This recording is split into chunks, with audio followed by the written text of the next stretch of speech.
Drôle d'époque avec vous, Éric Revel. Bonjour Éric.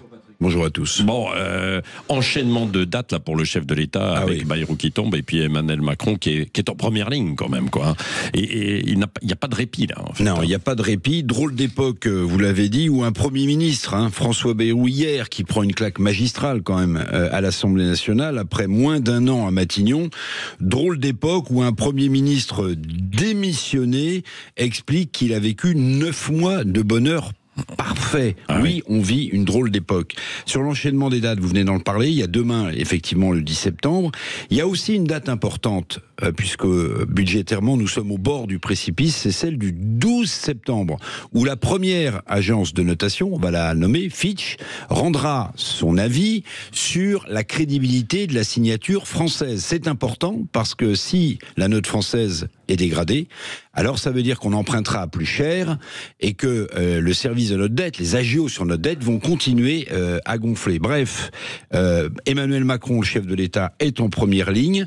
En première ligne, donc, dès demain, sur ce mouvement social de blocage du pays, récupéré quand même par LFI qui cherche le chaos dans la rue. Seul aussi, Emmanuel Macron, face à la situation budgétaire du pays, je viens de vous en parler, seul aussi devant une société fracturée. Macron, seul aussi face à une politique migratoire débridée, à force de décider de tout et tout le temps, sa solitude du pouvoir l'a isolé définitivement. Alors Emmanuel Macron ira-t-il très vite pour nommer un Premier ministre ? Le communiqué de l'Élysée, c'est dans quelques jours. Donc a priori, pas de dissolution de l'Assemblée nationale. Nommer vite un Premier ministre au risque de le griller dans ce slalom de dates.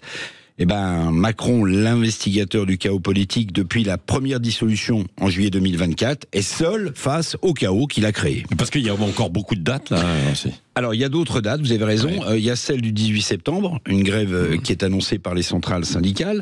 Il y a la date du 22 septembre. N'oublions pas que le chef de l'État part à New York, part au siège de l'ONU pour défendre la reconnaissance d'un État palestinien. Date aussi du 7 octobre, ça va vite venir, où en théorie, le Conseil des ministres doit regarder le projet de budget. Date du 14 octobre, où ce budget doit être normalement examiné par l'Assemblée nationale.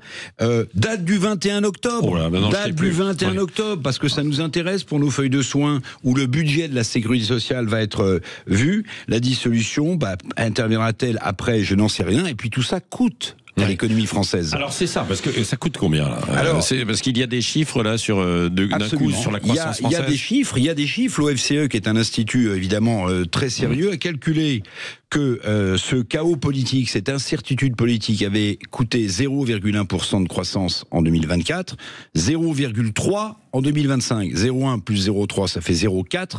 Si vous ramenez ça au PIB, je vais vous dire, ça a coûté déjà 12 milliards d'euros, cette incertitude politique. Donc plus vite on va en sortir, plus les Français arrêteront peut-être d'épargner, pour ceux qui le peuvent. On atteint un taux d'épargne quasiment historique. Plus peut-être les chefs d'entreprise taxés vont relancer peut-être l'investissement, mais ce chaos politique coûte à la croissance française.